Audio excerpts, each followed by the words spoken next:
सभी लोग हाथ जोड़िए, मेरे साथ साथ प्रार्थनाएं बोलिएगा। ओम अज्ञानतिमिरान्धस्य ज्ञानाञ्जनशलाकया चक्षुरुन्मिलितं येन तस्मै श्रीगुरवे नमः। नमः ओम विष्णुपादाय कृष्णपृष्ठाय भूतले श्रीमते भक्ति वेदांत स्वामिन् इति नामिने। नमस्ते सारस्वते देवे गौरवाणी प्रचारिणे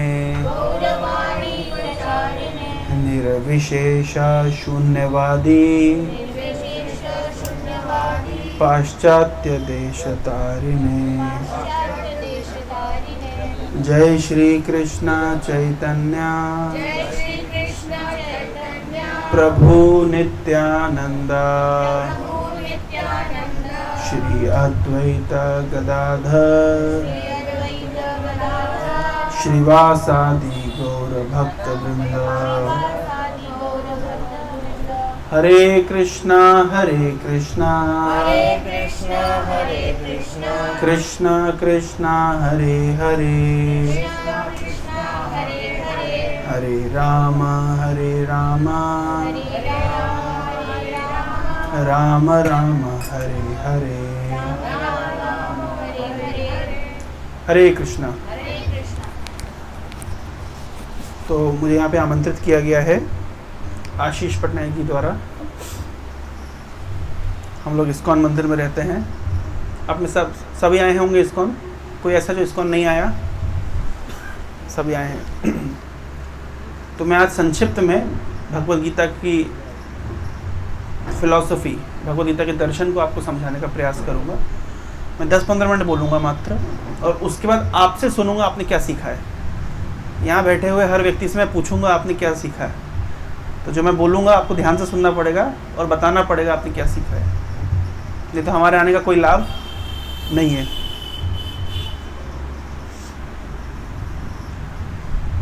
आप में से किस किस के पास भगवद गीता है? सबके पास नहीं है भगवद गीता? ठीक है। तो भगवद गीता की बेसिक फिलॉसफी क्या है? तो आशीष जी की माता का देहांत हो गया। देहांत, हाँ रंजीत है। क्या? रंजीत है। अच्छा, रंजीत, उनका नाम रंजीत है। ट्रू कॉलर में तो आशीष आता है। हाँ अच्छा ठीक है। रंजीत जी की माता जी का देहांत हो गया। तो देहांत मतलब, देहांत मतलब स्वर्गवास। क्या गारंटी है? देहांत मतलब देह का अंत। The soul left the body, the body is now died, the body is no more. देह का अंत हुआ है। किसका अंत नहीं हुआ है? सोल का अंत नहीं हुआ है, आत्मा का अंत नहीं हुआ है। किसका अंत हुआ है? देह का। उसके बाद देह अंतर मतलब, देह अंतर मतलब देह बदल गई है।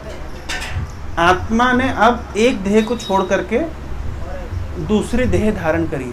इसको कहते हैं देह अंतर। देह अंत मतलब ये देह का अंत हो गया है, और देह अंतर मतलब अब वो आत्मा।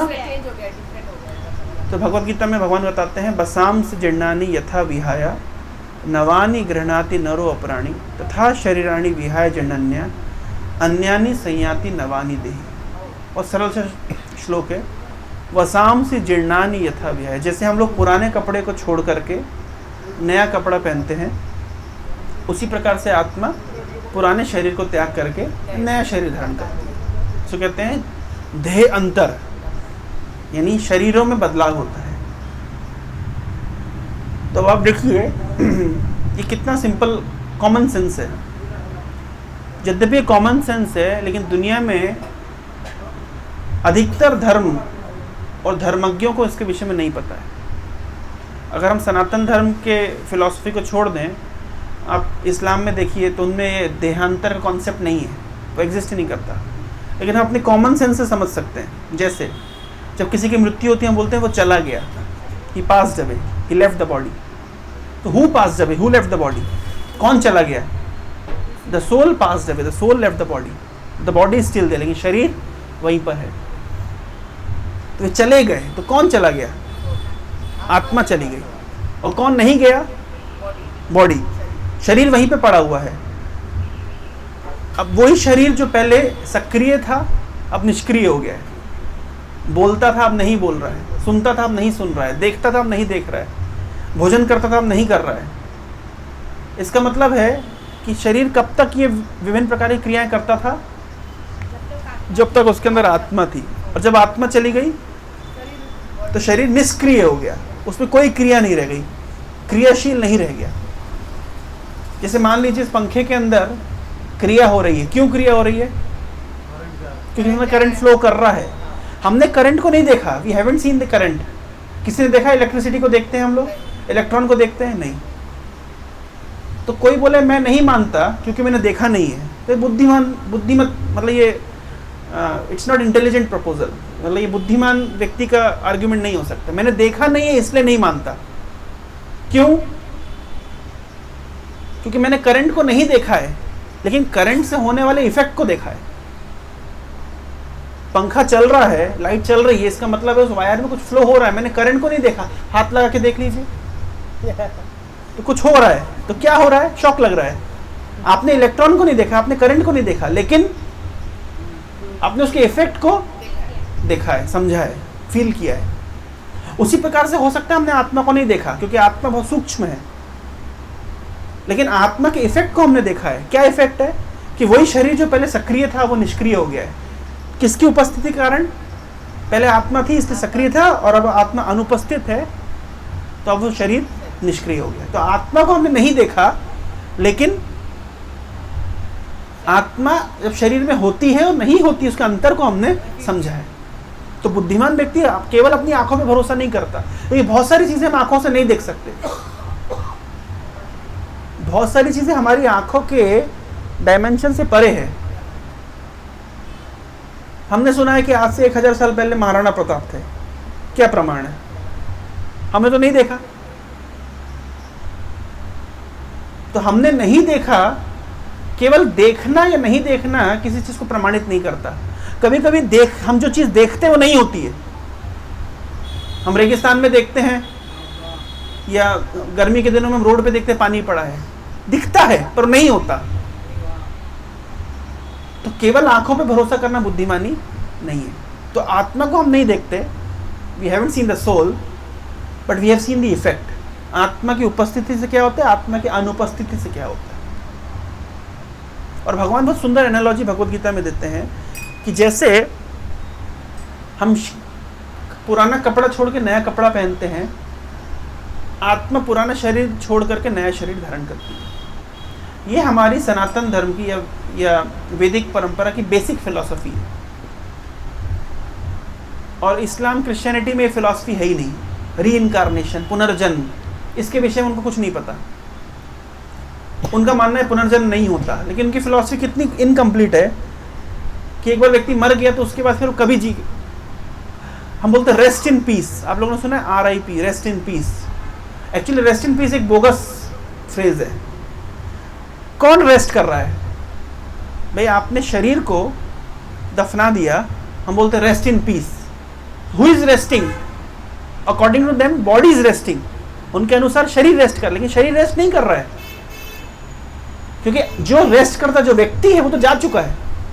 अब शरीर को कभी कभी आर्ग्यूमेंट करते हैं, कभी कभी इस्लामिक स्कॉलर्स आर्ग्यूमेंट करते हैं। मैं कभी कुछ दिन पहले एक शॉर्ट्स देख रहा था इस तरह, तो एक इस्लामिक स्कॉलर बोल रहा था, देखो हिंदू धर्म में तो देखो कैसे देह को जला देते हैं, लेकिन हमारे यहाँ तो देखो कितना संभाल करके रखते हैं, उसको दफनाते हैं बड़े सम्मान के साथ। तो therefore our philosophy is very good. हमारा कल्चर कितना अच्छा है। देखिए शास्त्र बताते हैं आप जलाइए, दफनाइए, डजंट मेक एनी डिफरेंस, उससे कोई फर्क नहीं पड़ता, क्योंकि जो व्यक्ति था वो जा चुका है। अब उस शरीर को आप जला दीजिए, उसको आप दफना दीजिए, उसको आप, पुराने ज़माने में होता था नदी में फेंक दिया करते थे, पारसियों में होता है, उनको चील कौवे खा जाते हैं, कुत्ते खा जाते हैं शरीर को। उनके अंतिम संस्कार की विधि अलग है। चाहे कोई भी विधि हो, लेकिन शरीर यूजलेस है। एक बार आत्मा निकल गई, वो शरीर यूजलेस है। उसको किसी भी विधि से आप अंतिम संस्कार कर सकते हैं। जो मूल वस्तु थी, जो व्यक्ति था, वो जा चुका है। तथा देहांतर प्राप्ति धीर सत्र ना मुह्यति।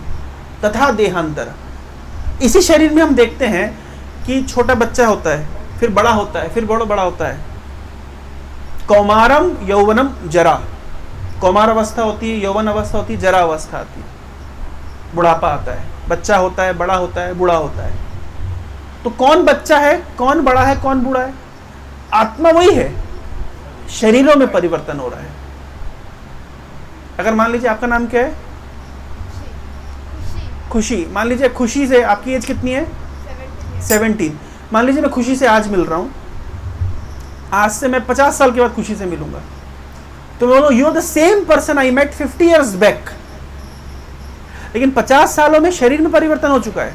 आपके बाल सफेद हो गए होंगे, चेहरे पे झुर्रियां आ गई होंगी, लेकिन you are the same person I met 50 years back. That means who is the same person? Person कौन है? वो आत्मा। और परिवर्तन किस में हो रहा है? बॉडी में। तो इसी शरीर में हम देख सकते हैं कि आत्मा वही है, शरीरों में परिवर्तन हो रहा है। यही शरीर कौमारम यौवनम जरा अवस्था से गुजर रहा है। और इसी के बाद तथा देहांतर प्राप्ति, जब ये शरीर यूजलेस हो जाता है, व्हेन इट बिकम्स यूजलेस, उसके अंदर कुछ, जैसे कपड़ा फट जाता है तो किसी काम का नहीं रहता, तो आप कपड़ा बदल देते हैं। मकान में किसी काम का नहीं रहता तो उस मकान को बदल देते हैं। उसी प्रकार से जब ये शरीर किसी काम का नहीं रहता तो आत्मा इस शरीर को बदल करके दूसरे शरीर में चली जाती है। भगवद गीता की शुरुआत इस फिलॉसफी से होती है। Bhagavad Gita starts with this philosophy. The soul is permanent, the body is temporary. The soul is changeless but the body is constantly changing. शरीर में विकार होता है, शरीर में परिवर्तन होता है, आत्मा में नहीं। यहां से भगवद गीता का दर्शन शुरू होता है। This is the first lesson of Bhagavad Gita. अब आप मुझे बताइए कि मान लीजिए आप एक मकान में रहते हैं, मकान 100 साल के बाद, 50-100 साल के बाद जर्जर हो जाता है पूरी तरीके से। आप क्या करते हैं? आप प्लानिंग करते हैं, नया मकान बनाते हैं, या उस मकान को बेच बाच करके दूसरे मकान में जाते हैं? ये दूसरा जो आप मकान लेते हैं वो आपके पहले मकान से बड़ा होगा या छोटा होगा, किस पर निर्भर करता है? मान लीजिए आप किराए के मकान में रह रहे हैं, ये बेटर ऑफ, ये शरीर में किराए का मकान है। अगर परमानेंट होता तो आप यहाँ के परमानेंट रेसिडेंट होते, लेकिन आप परमानेंट रेसिडेंट नहीं है, एक दिन आपको छोड़ना पड़ा। दैट मीन्स आप टेनेंट है, आप किराए के मकान में रह रहे हैं। ये शरीर वास्तव में भगवान की संपत्ति है। ये शरीर जिन वस्तुओं से बना है भगवान की संपत्ति है। भूमि रापो नलो वायु खम मनो बुद्धि रे अहंकार इत्यम में भिन्ना प्रकृति रष्टदा। ये भूमि अग्नि जल वायु आकाश का बना हुआ, जो पंच महाभूत का बना हुआ जो शरीर है, ये भूमि अग्नि जल वायु आकाश भगवान की संपत्ति है। तो ये शरीर किसकी संपत्ति है? भगवान की संपत्ति है। और हम यहाँ क्या है? किराएदार, टेनेंट है। और जिस दिन बोलेंगे निकलो, आप मना नहीं कर सकते, आपको निकलना पड़ेगा। तो हम ये किराए के मकान में रहते हैं। हम एक किराए के मकान को छोड़ करके दूसरे किराए के मकान में जाएंगे। वो मकान इस मकान से बड़ा होगा, छोटा होगा, किस पर निर्भर करता है?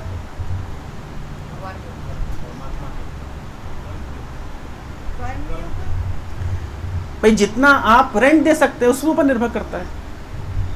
आप ज़्यादा रेंट दे सकते हैं, आप बड़ा मकान में जा सकते हैं। आपकी पॉकेट बड़ी है तो आप बड़े मकान में जा सकते हैं, आपकी पॉकेट छोटी है तो आप छोटे मकान में जाएंगे।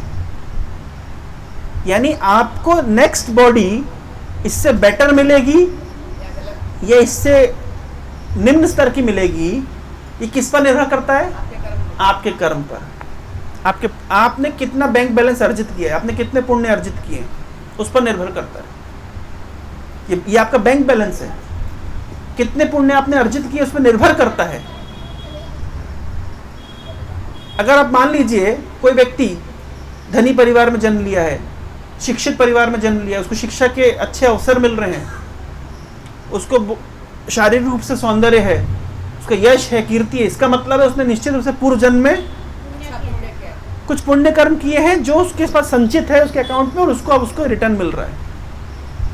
कोई व्यक्ति गरीब परिवार में जन्म लिया है, कोई व्यक्ति बहुत ही बचपन से ही बीमारी में ग्रस्त है, या बीमारियां हैं, कोई लीगल इश्यू से फंसा हुआ है, या कोई दिखने में उतना सुंदर नहीं है, या उसको शिक्षा के विभिन्न अवसर नहीं मिल रहे हैं, बेटर ऑप्शंस नहीं मिल रहे हैं। इसका मतलब क्या है कि उसने पूर्व जन्म में कुछ पाप कर्म किया होगा, कोई मतलब हैंडीकैप्ड है, तो ये सब बता रहा है कि he has done something bad in his past, जिसका रिजल्ट उसको अब मिल रहा है। तो कॉमन सेंस है, कोई भी व्यक्ति सरलता से समझ सकता है कि for every action there is equal and opposite reaction. हम जैसा कर्म करेंगे उसका हमको जैसा कार्य करें उसका प्रतिफल हमको मिलता है, ये प्रकृति का नियम है। कोई व्यक्ति है जिसको बचपन से ही माता पिता का स्नेह मिला है, कोई व्यक्ति है जिसने बचपन से माता पिता को देखा ही नहीं है, किस पर निर्भर करता है? ये सब पूर्व जनित कर्म पर निर्भर करता है।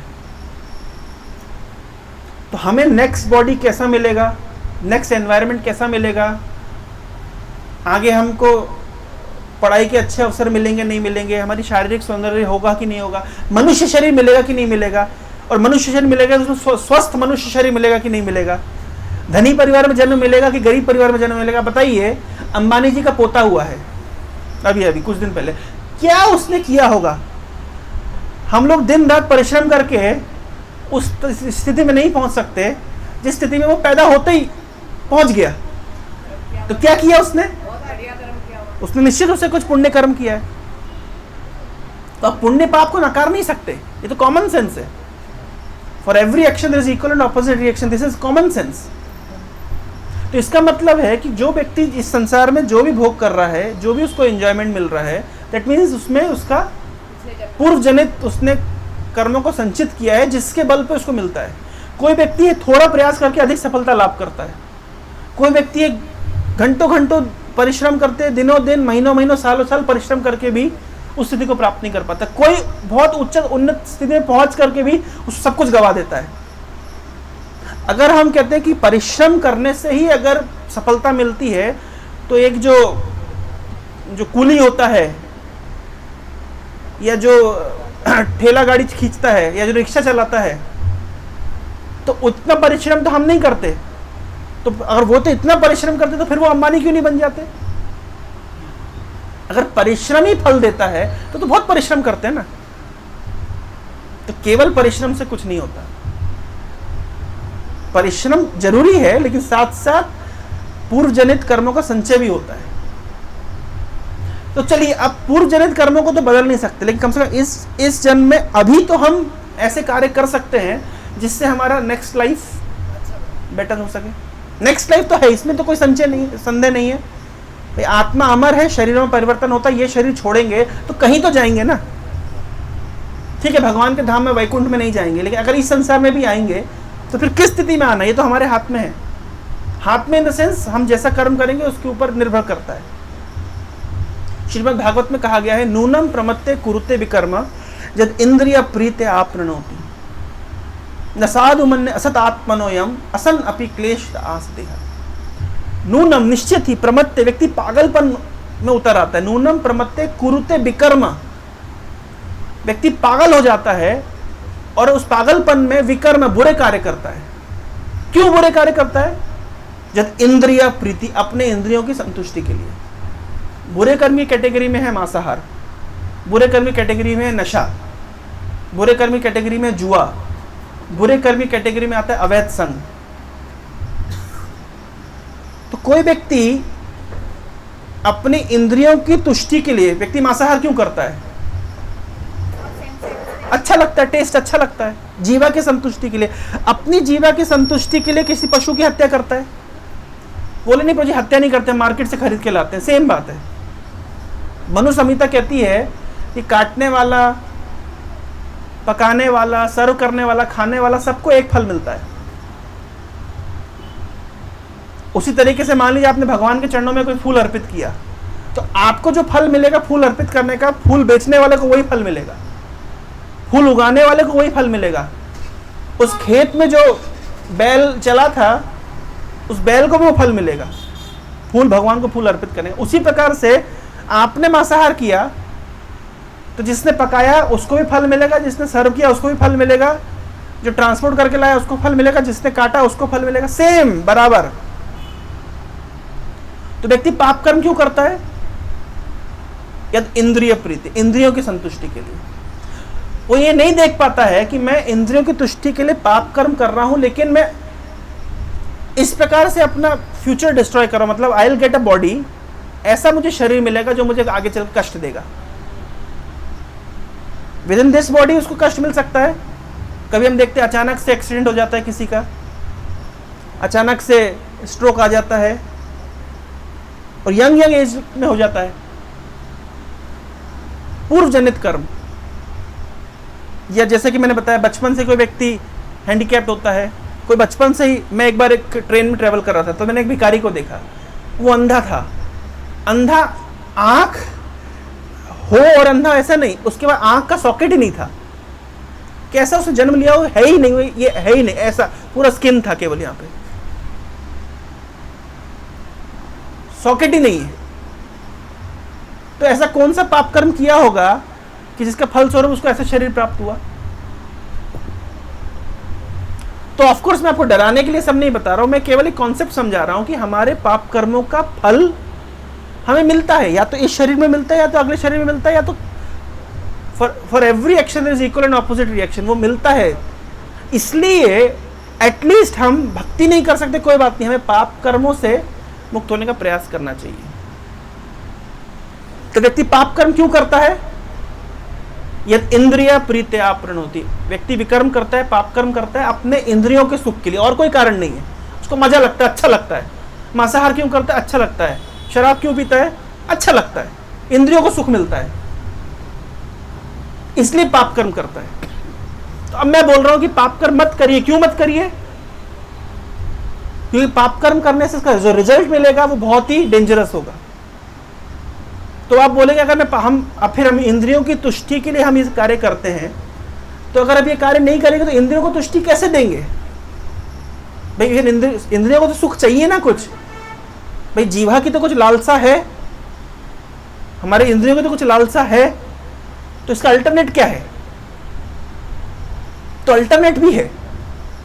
हमारे आचार्य बताते हैं, शास्त्र बताते हैं कि जब व्यक्ति भगवान की भक्ति में नियोजित होता है, धीरे धीरे कानों से भगवान की कथा श्रवण करता है, आंखों से भगवान का दर्शन करता है, जीवा से भगवान का प्रसाद पाता है, तो धीरे धीरे उसको आध्यात्मिक आनंद का अनुभव होता है। He gets spiritual bliss. और उस आध्यात्मिक आनंद के बल पर वो आध्यात्मिक आनंद इतना उन्नत होता है, इतना बेटर होता है कि इंद्रिय तुष्टि के लिए जो पाप कर्म करता था वो व्यक्ति, वो छूट जाता है। समझ रहे? जैसे हम लोग भगवान का प्रसाद लेते हैं, हम जो खाते हैं भगवान को बिना प्याज लहसुन का बना करके और बहुत सुंदर तरीके से कुकिंग करके भगवान को ऑफर करते हैं, हम प्रसाद लेते हैं। तो प्रसाद लेने से क्या होता है? मांसाहार खाने की प्रवृत्ति कम हो जाती है। हम बहुत सारे युवाओं के साथ डील करते हैं, सभी बच्चे हमारे जितने स्टूडेंट्स हैं सब पहले मांसाहारी थे, लेकिन क्योंकि उन्होंने भगवान का प्रसाद लेना शुरू किया, धीरे धीरे मांस खाने के प्रति जो उनका जो रुझान था वो कम हो गया। अब आप उनसे बोलेंगे आप मांसाहार करिए, तो दे आर नॉट इंटरेस्टेड। क्यों? क्योंकि they are getting better taste, उनको बेटर उन्नत वस्तु मिल गई है। जब उन्हें उन्नत वस्तु मिल गई है तो फिर वो क्यों पाप कर्म करके, किसी प्राणी की हत्या करके उसका मांस भक्षण करे, पाप कर्म में लिप्त होए थोड़े से सुख के लिए, जब उनको बेटर सुख मिल रहा है। तो हम ये नहीं कह रहे कि इंद्रियों की तुष्टि नहीं होनी चाहिए, हम कह रहे हैं कि अगर हम भगवान के साथ युक्त होते हैं, भक्ति में युक्त होते हैं, तो हमारी इंद्रियों को बेटर ऑप्शन मिलता है। कोई भी इंद्रिया, जैसे हम लोग नशा नहीं करते किसी प्रकार का, जिसमें चाय कॉफी भी इंक्लूडेड है, तो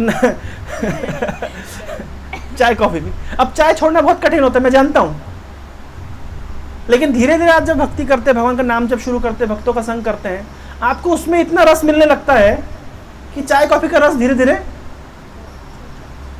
कम हो जाता है, फिर चला जाता है।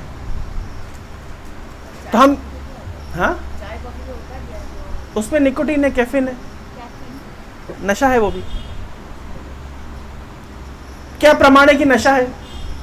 हमने बोला किसी को आप चाय छोड़ दीजिए, बोले जब चाहे तब छोड़ सकते हैं। मेरी जब इच्छा करे मैं छोड़ दूंगी, क्या छोड़ दूंगा? नहीं, अभी छोड़ दीजिए, नहीं छोड़ देंगे, जब इच्छा करे छोड़ देंगे। इसका अर्थ क्या है? अटैचमेंट है। तो हम ये नहीं कह रहे कि एकदम से छोड़ दीजिए, हम छोड़ाने नहीं आए। हम कह रहे हैं आप धीरे धीरे भक्ति में जुड़िए, आप भगवान के नाम का जप करना शुरू करिए, भगवान के भक्तों का संग करना शुरू करिए, भगवान की कथा का श्रवण करना शुरू करिए। ऑटोमेटिकली परम दृष्टो निवर्तते, भगवान भगवद गीता में कह रहे हैं, one will start getting higher taste. हर व्यक्ति को उन्नत स्वाद अनुभव होने लगेगा। उस उन्नत स्वाद के बल पे ये जो सेकेंडरी मतलब तुच्छ स्वाद है वो खत्म हो जाएगा ऑटोमेटिकली। तो भक्ति में मैंने क्या बताया, मैं समराइज कर रहा हूं। अब मैंने बताया कि देह अंतर, ये शरीर छोड़ के हमें दूसरे देह में जाना है। अब वो दूसरा देह बेटर होगा, उन्नत हो या अवनत होगा, ये किस पे निर्भर करता है? इस जीवन में किए गए कर्मों पर निर्भर करता है। इस जीवन में हम बुरे कर्म क्यों करते हैं? इंद्रियों की तुष्टि के लिए करते हैं। अगर इंद्रियों को हम बेटर अल्टरनेटिव दे दें तो हम बुरे कर्म नहीं करेंगे, पाप कर्म नहीं करेंगे। वो बेटर अल्टरनेटिव कैसे देंगे? भगवान की भक्ति से देंगे। इस तरीके से हमारी इंद्रियां शुद्ध होंगी, हमारा मन शुद्ध होगा, हम जो पाप कर्म की जो प्रवृत्ति है वो खत्म हो जाएगी। तो हम पाप कर्म नहीं करेंगे और भगवान की भक्ति करेंगे, तो निश्चित रूप से हमारा जो नेक्स्ट जीवन है वो बेटर होगा, निश्चित रूप से। और ना केवल नेक्स्ट जीवन, भगवान की भक्ति करके हम इसी जीवन में अपने जीवन में बदलाव देख सकते हैं। आपका अनुभव होगा, जैसे जैसे आप मंदिर से जुड़ रहे हैं, भक्तों से जुड़ रहे हैं, तो आपकी life before Krishna consciousness, life after Krishna consciousness, भक्ति में आने का पहले के जीवन और भक्ति में आने के बाद के जीवन में आप सिग्निफिकेंट डिफरेंस खुद ही अनुभव कर सकते हैं। मेलोडी खाओ, खुद जान जाओ। पहले इस्तेमाल करें फिर विश्वास करें। हम नहीं कह रहे आप आंख बंद करके विश्वास करें। Whatever we are presenting here is science, ये एक विज्ञान है। और हम आपसे नहीं कह रहे कि आपको आंख मुंद करके भरोसा करना है। आप खुद एक्सपेरिमेंट करिए, जान जाइए। हमारे पास ऐसे उदाहरण हैं, हजारों लाखों लोग इस्कॉन से जुड़े हुए हैं आज। और ऐसे नहीं कि, और एक सोसाइटी में सिग्निफिकेंट पोजीशन रखने वाले लोग इस्कॉन से जुड़े हुए हैं। तो क्या उनके जीवन में कोई दुख है, दुख के कारण जुड़े हैं या तनाव के कारण जुड़े? नहीं, उनकी एक लाइफस्टाइल, उनको एक बेटर लाइफस्टाइल मिल रही है। वो समझ पा रहे हैं कि हम पाप कर्म करके क्यों अपना जीवन बर्बाद कर रहे हैं और अगले जीवन को भी बर्बाद करें। क्यों ना हम इस नई लाइफस्टाइल को अडॉप्ट करें, जिससे ये जीवन तो सुखमय बने ही, साथ साथ परवर्ती जीवन में भी आनंद रहे। So because they are intelligent, वो बुद्धिमान है, इसलिए वो इस लाइफस्टाइल को स्वीकार कर रहे हैं। और कृष्ण भावना भावित lifestyle, Krishna conscious lifestyle is very blissful, ये आनंदमय है। जो आप टीवी देख करके, मोबाइल चला करके, यूट्यूब में जितना आपको सुख मिलेगा, उसके लाखों गुना अधिक आनंद आपको कृष्ण भक्ति में युक्त होकर मिलेगा। लेकिन आपको क्या करना पड़ेगा? खुद एक्सपेरिमेंट करके देखना पड़ेगा। हम आए हैं आपको जस्ट एडवर्टाइजमेंट, जैसे सेल्समैन होता है, आकर के एडवर्टाइज करके जाते हैं अपने प्रोडक्ट को। खरीदना है नहीं खरीदना है आपकी चॉइस है, पर हमारा काम है अपने प्रोडक्ट को डिस्प्ले करना। हम आपके सामने डिस्प्ले करके जा रहे हैं। अब क्या है कृष्ण भक्ति, कैसे की जाती है? तो जो आप जिज्ञासु होंगे वो स्वाभाविक रूप से मंदिर आना शुरू करेंगे, पुस्तकें लेंगे, पढ़ना शुरू करेंगे, and they will start their Krishna consciousness. अपनी भक्ति को शुभारंभ करेंगे। भगवान के नाम का जप करना शुरू करिए, भक्तों का संग करना शुरू करिए, सुनना शुरू करिए, और आप सिग्निफिकेंट अपने जीवन में डिफरेंस देख पाएंगे। तो इससे ना केवल दिस लाइफ विल ट्रांसफॉर्म, इसी जीवन में आप परिवर्तन का अनुभव करेंगे, और आप परवर्ती जीवन, नेक्स्ट लाइफ के लिए भी अपने को प्रिपेयर करेंगे। यही बोल करके मैं अपने वक्तव्य को विराम दूंगा। हरे कृष्णा। अब आप लोगों को एक एक पॉइंट बताना है, क्या आपने सुना। माइक ले लीजिए, माइक दे दीजिए वॉलेंटरीली। हम 5 लोगों से सुनेंगे।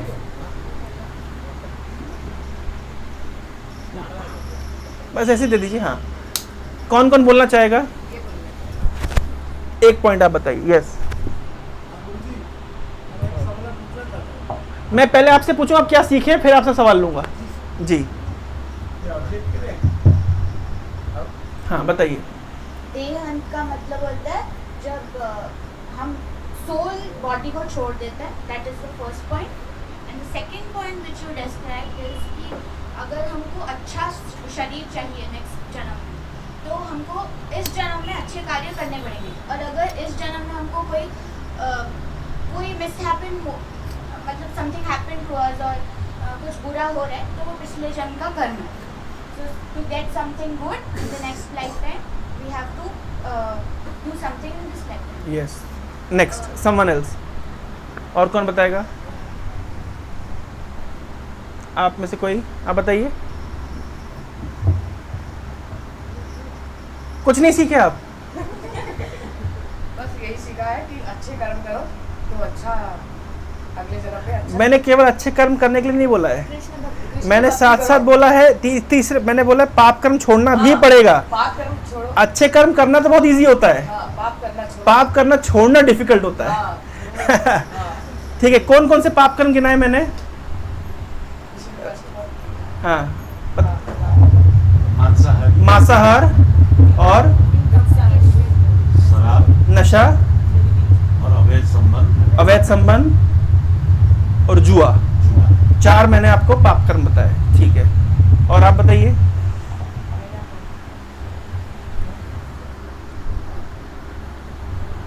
सबको कृष्ण भक्ति में लेने के लिए आपने जो एडवाइस दिया मुझे अच्छा लगा। और ये जो कृष्ण कॉन्शियसनेस जो डेवलपमेंट हो रहा है, ये बहुत अच्छा चीज़ है। तो लोगों को आगे अच्छा काम करने के लिए प्रोत्साहित करें। और आप बताइए कुछ पॉइंट। हाँ हाँ, कान तो अपन उड़िया किसी असुविधा नहीं। हाँ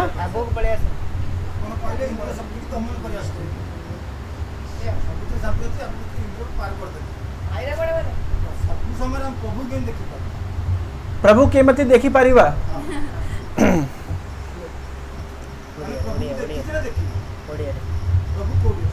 प्रभु कोठी। आपन नाम मुन्ना जी। तो मुन्ना जी पचारुचंती दे प्रभु कोठी प्रभु को कैसे देखे? केमती प्रभु को देखी पारिबा। ठीक अच्छी। आपण मते कहंतु आपण दूध क्षीर रे घी देखी पारिबी पारंती को भाव रे आपण देखी पारिबे आ गया सही भाव रे भगवान अछंती किंतु यदि आपण भगवान को देखिबा को चाहू छंती आपण को टिके मंथन करबा को पड़िबो कष्ट करबा को पड़िबो कोन कष्ट प्रथमे आपण को पाप कर्म छाड़ीबा को पड़िबो ता सहित आपण को टिके भक्ति करबा को पड़िबो भक्ति कोन भक्ति होती तन्नाम ग्रहण आदि भी भक्ति शुभ भक्ति आरंभ होची भगवान को नाम लेने से हाँ हर सांस में स्मरण आ गया। आप कह रहे हैं कि भक्ति को हर सांस में करना चाहिए। भगवान कहाँ रहते हैं? सब जगह रहते हैं ना। किस हाँ देख सकते हैं, लेकिन आपके पास वो आंखें नहीं है। नहीं है, आपको करना पड़ेगा। क्या करना पड़ेगा? आपको अगर भगवान को देखना है तो आपको योग्य बनना पड़ेगा। अभी आप बोलिए प्रधानमंत्री को देख सकते हैं आप? कैसे देखते हैं? टीवी पे देखते हैं। मैं पर्सनली देखने की बात कर रहा हूँ। तो मान लीजिए प्रधानमंत्री उनके राज दरबार के अंदर है, आप घुस पाएंगे? क्यों नहीं घुस पाएंगे? क्यों नहीं घुस पाएंगे? हाँ, लेवल नहीं है। उसी प्रकार से हमारा लेवल नहीं है भगवान को देखने का, तो लेवल बनाना पड़ेगा। और कैसे बनेगा? हाँ, प्रभु को देखने में लेवल क्या होता है? हम पाप कर्म में लिप्त हैं, हम क्यों आप एक स्टोरी आती श्रीमद् भागवतम में, काल यवन का नाम सुना है आपने? काल यवन? ठीक है, मैं बताता हूँ, ध्यान से सुनिए। भगवान का युद्ध हुआ जरासंध के साथ। जरासंध मथुरा के ऊपर आक्रमण करता था। ध्यान से सुनिएगा। तो जरासंध मथुरा के ऊपर आक्रमण करता था। कितनी बार आक्रमण किया? 17 बार। भगवान क्या करते थे? भगवान जरासंध जाता था और बहुत सारे राक्षसों को और असुरों को इकट्ठा करके लाता था, और भगवान उन असुरों का वध करते थे, जरासंध को छोड़ देते थे। क्यों छोड़ते थे? क्योंकि जरासंध जाएगा अगली बार, फिर सारे असुरों को इकट्ठा करके लेकर के आएगा। भगवान क्या करेंगे? फिर सारे असुरों को मारेंगे, किसको छोड़ देंगे? जरासंध को छोड़ देंगे। ऐसा करते करते 17 बार जरासंध इकट्ठा करके लेकर के आया। तो भगवान ने सारे असुरों को मारा, जरासंध को फिर छोड़ दिया। 17वीं बार क्या हुआ? जरासंध ने जब युद्ध किया तो भगवान को उस समय रुक्मिणी ने चिट्ठी लिखी थी, तो भगवान को रुक्मिणी के पास जाना था, और इधर से कालयवन नाम का एक असुर अटैक कर रहा था, एक तरफ से जरासंध अटैक कर रहा था। तो भगवान ने सोचा उनके पास टाइम नहीं है अभी जरासंध से युद्ध करने का। तो जब टाइम नहीं है तो क्या करेंगे भगवान? तो भगवान ने कहा ठीक है। भगवान रण छोड़ के भाग गए। जरासंध से युद्ध हो रहा था, जरासंध भगवान के साथ युद्ध करना चाहता था, लेकिन भगवान क्या किए? रणभूमि छोड़ करके भाग गए। तो भगवान का क्या नाम पड़ गया? रणछोड़ दास, रणछोड़, है ना, रणछोड़ राय। क्यों? क्योंकि भगवान रण छोड़ के भाग गए।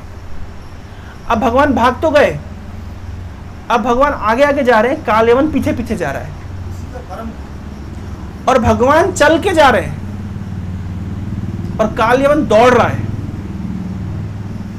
भगवान मानो 10 की स्पीड में जा रहे हैं, कालयवन 100 की स्पीड में जा रहा है, लेकिन फिर भी कालयवन भगवान को नहीं पकड़ पा रहा है।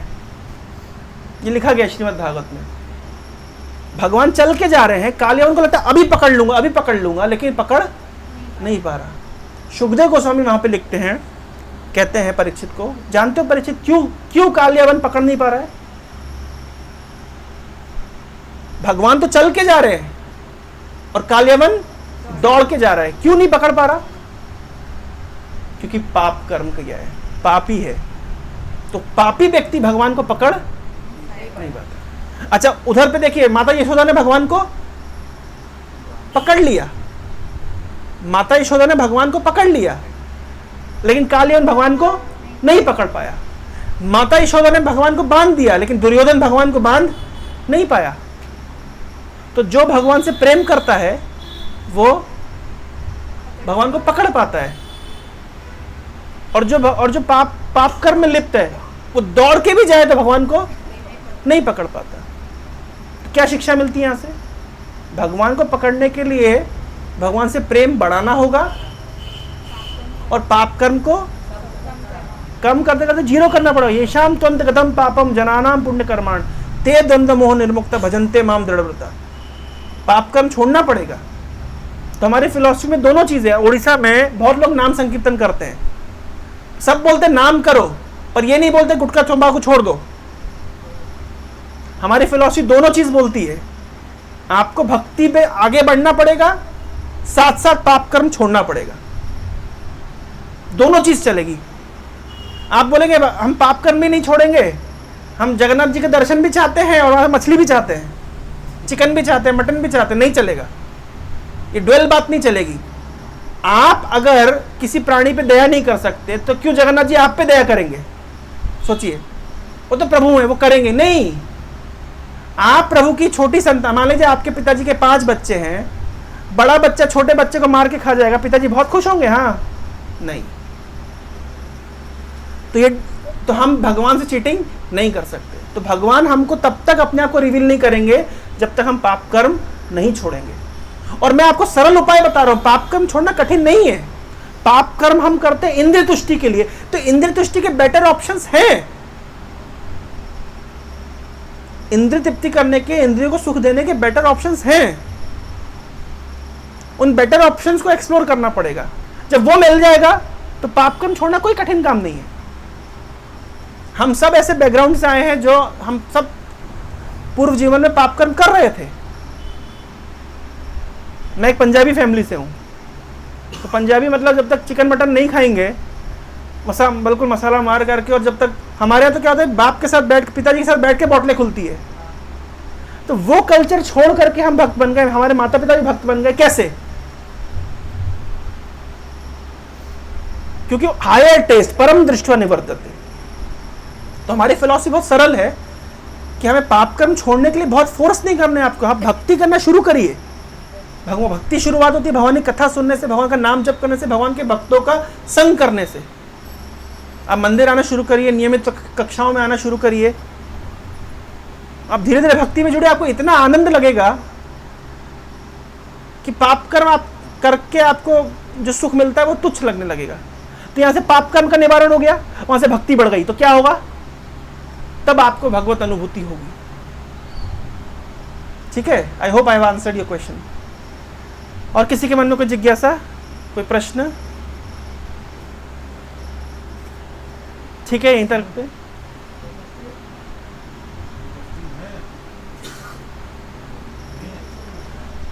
बहुत बहुत धन्यवाद। भगवान अगर सब कुछ बनाए तो भगवान को किसने बनाया? हाँ, सर्कल के कितने कॉर्नर हैं? क्यों? गिन नहीं सकते। हाँ, गिन नहीं सकते। वैसे ही कुछ कुछ क्वेश्चंस हैं, वो भगवान को किसने बनाया, ये एक ऐसा क्वेश्चन है मतलब या कोई आंसर नहीं दे सकता, क्योंकि ये क्वेश्चन अलग डायमेंशन में। जैसे मान लीजिए मैं पूछूं कि 5 mangoes plus 6 banana is equal to how many chikoos, question गलत है, ये out of the syllabus question हो गया। 5 mangoes plus 6 banana is how many chikoos. Chikoo नहीं समझते हैं। चीकू नहीं समझ, चीकू क्या बोलते हैं? सपेदा सपेदा। अरे तो कोई और फल। 5 mangoes plus 6 banana is equal to how many pineapples. क्या आंसर देंगे इसका?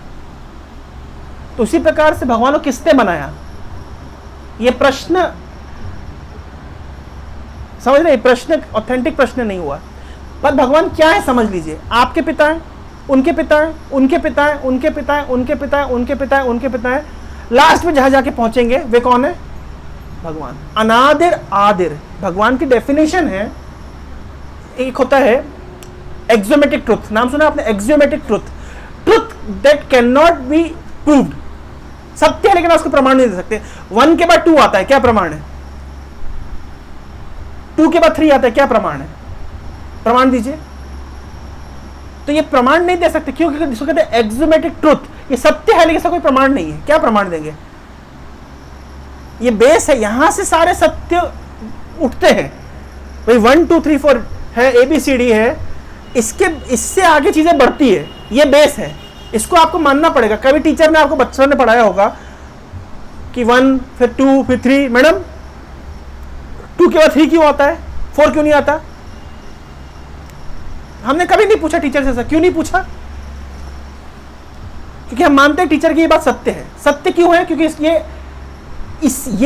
ये मूल सत्य है, इसके बाद इसके ऊपर मैथमेटिक्स खड़ा होता है। उसी प्रकार से भगवान है, ये मूल आधार है। उनकी डेफिनेशन है अनादिर आदिर, वो सबके आदि हैं, सब कुछ उनसे निकलता है, लेकिन उनका कोई आदि नहीं है। That is the definition of God. Another definition of God is, शास्त्रों में बताया गया, भगवान की परिभाषाएं बताई गई है। जैसे हम सबके पास कुछ धन है, पर हम क्लेम नहीं कर सकते हम संसार में सबसे धनी व्यक्ति हैं। इस संसार का सबसे धनी व्यक्ति भी क्लेम नहीं कर सकता कि सारे संसार की संपत्ति उसकी है, लेकिन जो क्लेम कर सकता है कि इस संसार में जो कुछ भी दिख रहा है चराचर वो मेरी संपत्ति है, वे भगवान है। हर व्यक्ति के पास कुछ ज्ञान है, लेकिन कोई व्यक्ति क्लेम नहीं कर सकता आई एम ऑल कॉग्निजेंट, मैं अभिज्ञ हूं, सर्वज्ञ हूं, नहीं। लेकिन जो क्लेम कर सकता I am omniscient, I am all cognizant, उल्टा ज्ञान उनसे शुरू होता है।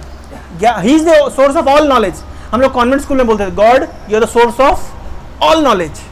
जिनसे ज्ञान निकलता है वे भगवान है। हर व्यक्ति के अंदर कुछ शक्ति है, पर कोई व्यक्ति क्लेम नहीं कर सकता कि वो संसार का सबसे शक्तिमान व्यक्ति है। जो कर सकता है वे भगवान है। ऐश्वर्यस्य समग्रस्य वीरस्य श्रेय ज्ञान वैराग्य चैव षडांग भग इतिंगणा। समस्त धन, समस्त ज्ञान, समस्त बल, समस्त सौंदर्य, समस्त यश और समस्त वैराग्य के जो आधिपति है उनको भगवान कहते हैं। This is the definition of God. ये विष्णु पुराण में पराशर मुनि बताते हैं। So these are the definition of God. अनादिर आदिर गोविंद, जो गोविंद है वे अनादि हैं, उनका कोई आदि नहीं है, लेकिन वह सबके आदि हैं, उनसे सब कुछ निकला है। I hope I have answered your question.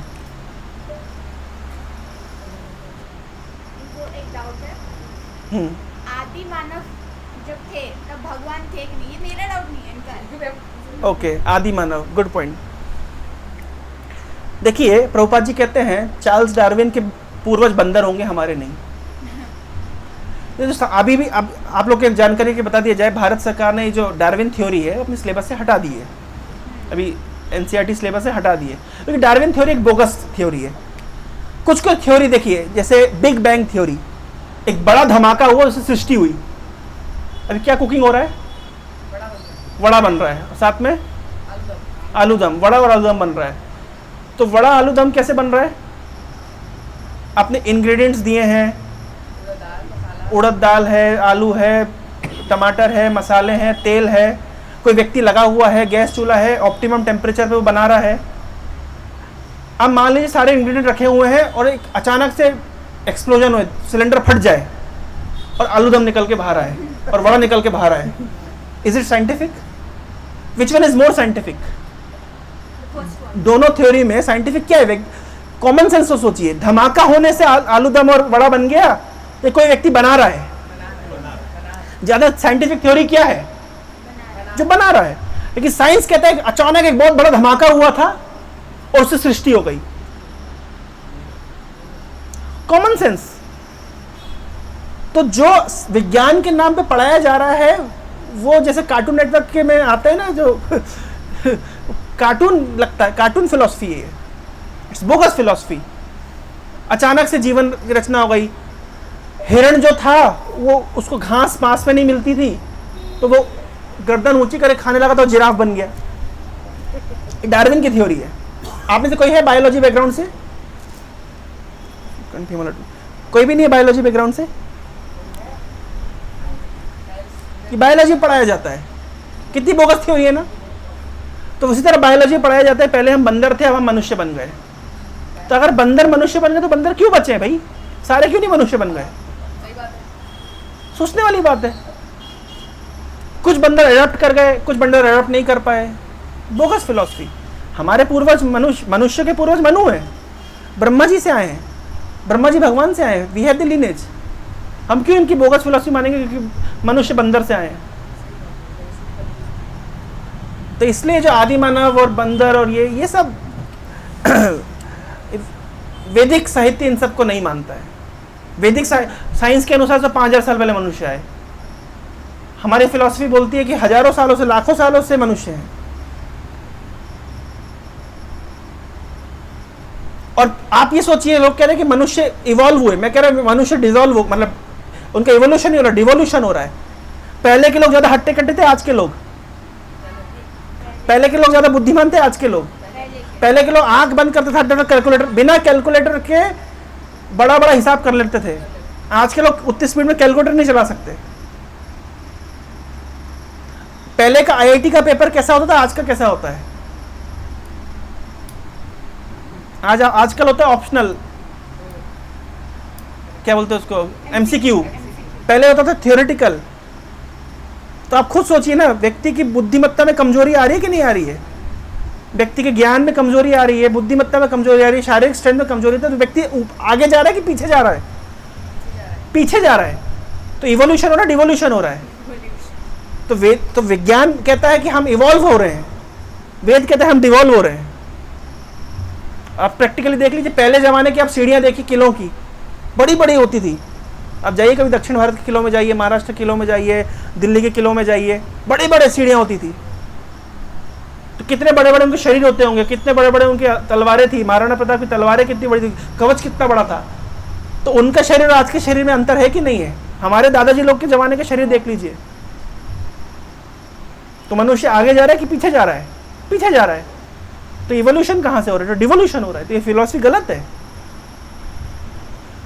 तो वैज्ञानिकों की बातों पे आंख बंद करके भरोसा नहीं करना चाहिए, क्योंकि वे वही बात बोलते हैं जिस बात से आर्थिक लाभ हो। भाई वो इतनी बात बताएंगे।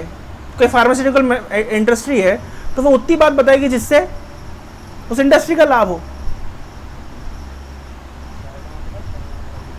तो इसलिए हम उनकी बात पे आंख बंद करके भरोसा नहीं करते, हम शास्त्रों की बात पे भरोसा करते। हाँ, कुछ कह रहे हैं?